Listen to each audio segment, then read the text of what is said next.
Bon dia i benvinguts a un nou vídeo. Des que vaig començar el canal i a fer vídeos sobre genealogia, m'he adonat que hi ha més gent de la que em pensava interessada en descobrir els seus orígens familiars.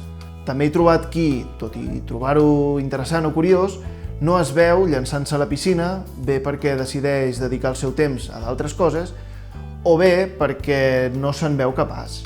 I això sí que no.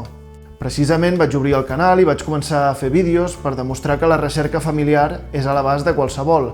Així que en aquest vídeo d'avui intentarem desmentir aquest i d'altres mites a l'entorn de la genealogia. Anem al gra i comencem pel primer mite.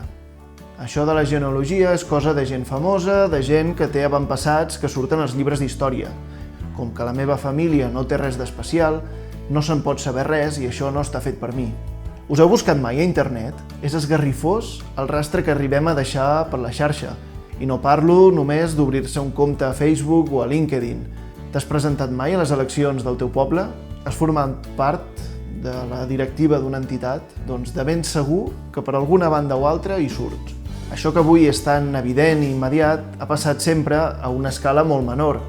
Quan vam néixer, l'hospital de seguida va prendre les nostres dades i encara que nasquéssiu a casa, els vostres pares estaven obligats a registrar-vos al registre civil. Tots naixem, tots ens morirem i alguns es casen pel camí. L'Estat modern ha mantingut registres de la seva demografia com anteriorment ho havia fet l'Església. I no només dels naixements i de les defuncions, sinó també de les altres funcions que s'ha atribuït l'Estat, és a dir, exèrcit, educació, sanitat, tribunals, impostos, etc. Els nostres avantpassats es van encarregar de deixar les coses en ordre en vida i també per després de la mort. Així que cap a cal notari, testaments, capítols matrimonials, contractes de compra-venda... Sabíeu que a Catalunya es conserven documents notarials des de l'edat mitjana? Fixeu-vos als llocs on es pot arribar a trobar informació. Només cal saber on anar-la a buscar. Com veieu, no cal apuntar tan amunt, i precisament d'això va el segon mite, que diu que només els personatges històrics tenen vides interessants i que, per tant, només val la pena d'estudiar la genealogia de la gent famosa. O que només val la pena si és per trobar entre els teus avantpassats algú que fos important. Abans de tot, cal desmitificar això de la gent famosa o important. Tothom és famós o important per algú en algun moment. I no és una frase de Mr. Wonderful, tot i que si mai faig marxandatge del canal, doncs aquesta podria ser una bona frase per una tassa. Però és així, tu ets el resultat de tots els teus avantpassats i tots han estat igual d'imprescindibles per tal que avui tu estiguis veient aquest vídeo. D'això en parlarem després. D'altra banda, què vol dir important? Un heroi de guerra? Un noble? Un científic? Un artista? És cert que les genealogies dels nobles o dels reis solen estar ben documentades i, per tant, semblen més interessants. Però us puc ben assegurar que les històries més commovedores provenen de persones anònimes que van viure vides potser senzilles, però plenes d'experiències vitals. Per exemple, potser descobreixes que un dels teus avantpassats va emigrar a un altre país per escapar d'una guerra o de la fam, o que va ser pioner d'una comunitat rural.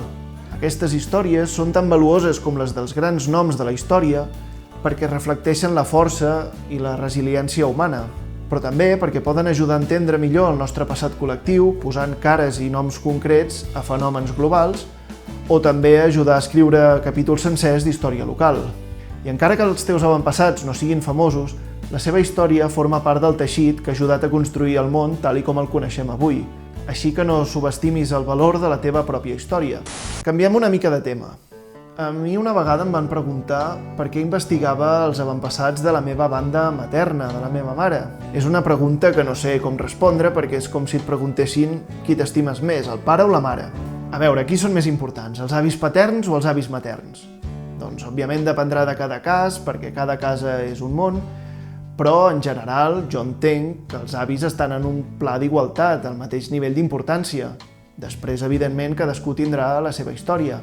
El tercer mite, doncs, té a veure amb centrar-se únicament en una línia d'avantpassats concreta, i generalment sempre és la mateixa, la nostra línia masculina directa, la línia que porta el nostre cognom, els avantpassats que es diuen igual que nosaltres. I a veure, no estic parlant de prioritzar, perquè tots tenim preferències, sinó d'ignorar deliberadament tota la resta d'avantpassats ignorar-los, apartar-los, com si no fossin dels nostres.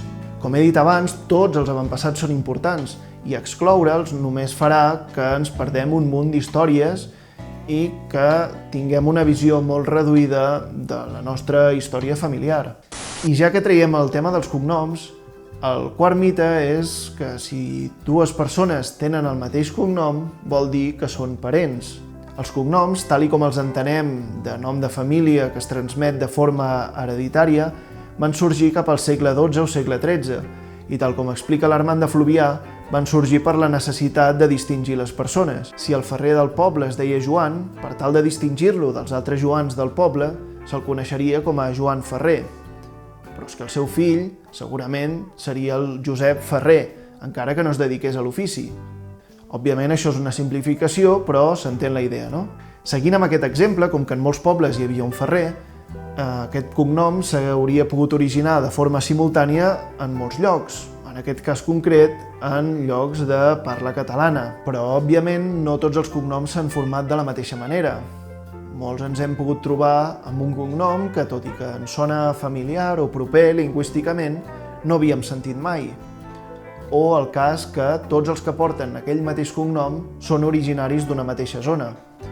En aquest cas, és possible que sí que només hi hagués un únic fundador que originés aquest cognom i que, per tant, tots els que el porten estan emparentats perquè són descendents d'aquesta persona. Sobre aquesta qüestió se n'han fet diversos estudis. Per exemple, tinc aquest llibre d'aquí, on s'explica l'origen etimològic i la distribució dels cognoms anglesos. Tenim cognoms molt freqüents, repartits arreu de la geografia anglesa, i cognoms molt poc freqüents, molt rars, concentrats en uns pocs comtats. Però és que a més van complementar-ho amb estudis d'ADN i en concret amb el cromosoma Y de diferents portadors d'aquests cognoms. Com que el cromosoma Y es transmet per via masculina directa de forma gairebé immutable, podem vincular-lo amb el cognom. D'aquesta manera podem inferir si existeix un avantpassat comú dins del marc temporal genealògic o, per contra, hi ha diferents fundadors d'un mateix cognom. I el que és vàlid per Anglaterra també ho ha de ser per l'àmbit catalanoparlant. L'any 2015 es va publicar un estudi en el que s'analitzava l'ADN d'homes d'arreu dels països catalans portadors de 50 cognoms diferents. I les conclusions van ser similars. Cognoms molt freqüents, com Ferrer, Soler o Serra, tenien diversos fundadors repartits arreu del territori, mentre que cognoms poc freqüents, com Llach o Reixac, tendien a tenir un únic avantpassat comú. A l'article està millor explicat i s'hi expliquen també altres coses, com per exemple el possible origen etimològic d'alguns cognoms catalans, que donaria per un vídeo monogràfic. Si us interessa el tema, us deixo l'enllaç a la descripció. Relacionat amb això, passem al cinquè mite, que és una mica el cas contrari. Com que s'escriuen diferent, aquests dos cognoms són de famílies diferents. Això, naturalment, no sempre és cert i hi ha diversos motius pels quals un mateix cognom el podem trobar escrit de diferents maneres. Un dels principals motius és que els cognoms van aparèixer abans que les llengües estiguessin estandarditzades i que l'alfabetització fos comuna. És a dir, que no importava tant si el teu cognom estava ben escrit. I a més, en el cas català, aquesta estandardització no es va produir fins a principis del segle XX, per motius que ara no venen al cas. Així que els noms es registraven una mica segons la pronúncia o la interpretació del registrador. Això se li suma que en alguns casos el registrador no coneixia la llengua dels seus administrats, també per motius que ara no venen al cas. Tornem a agafar l'exemple del cognom Ferrer. Aquesta paraula descriu una persona que treballa al ferro i que en català normatiu l'escriurem així. Però també la podem trobar escrita d'altres maneres. En les varietats dialectals orientals, aquesta E neutra es pot convertir en una A. Per altra banda, en bona part del domini lingüístic, la R final no es pronuncia, excepte al sud, al País Valencià.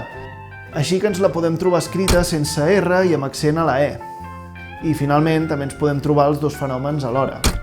Per altra banda, també es poden produir deformacions i canvis quan la persona que porta aquest cognom emigra a un altre país, amb una altra llengua. Encara que un cognom no deixa de ser una paraula i per tant està expressada en una llengua concreta, quan es produeix aquesta migració no es tradueix el cognom, sinó que s'interpreta i s'adapta a la fonètica i a l'ortografia de la llengua receptora. Doncs bé, aquests són alguns dels mites que he intentat desmuntar avui. Espero que aquest vídeo us serveixi en les vostres investigacions.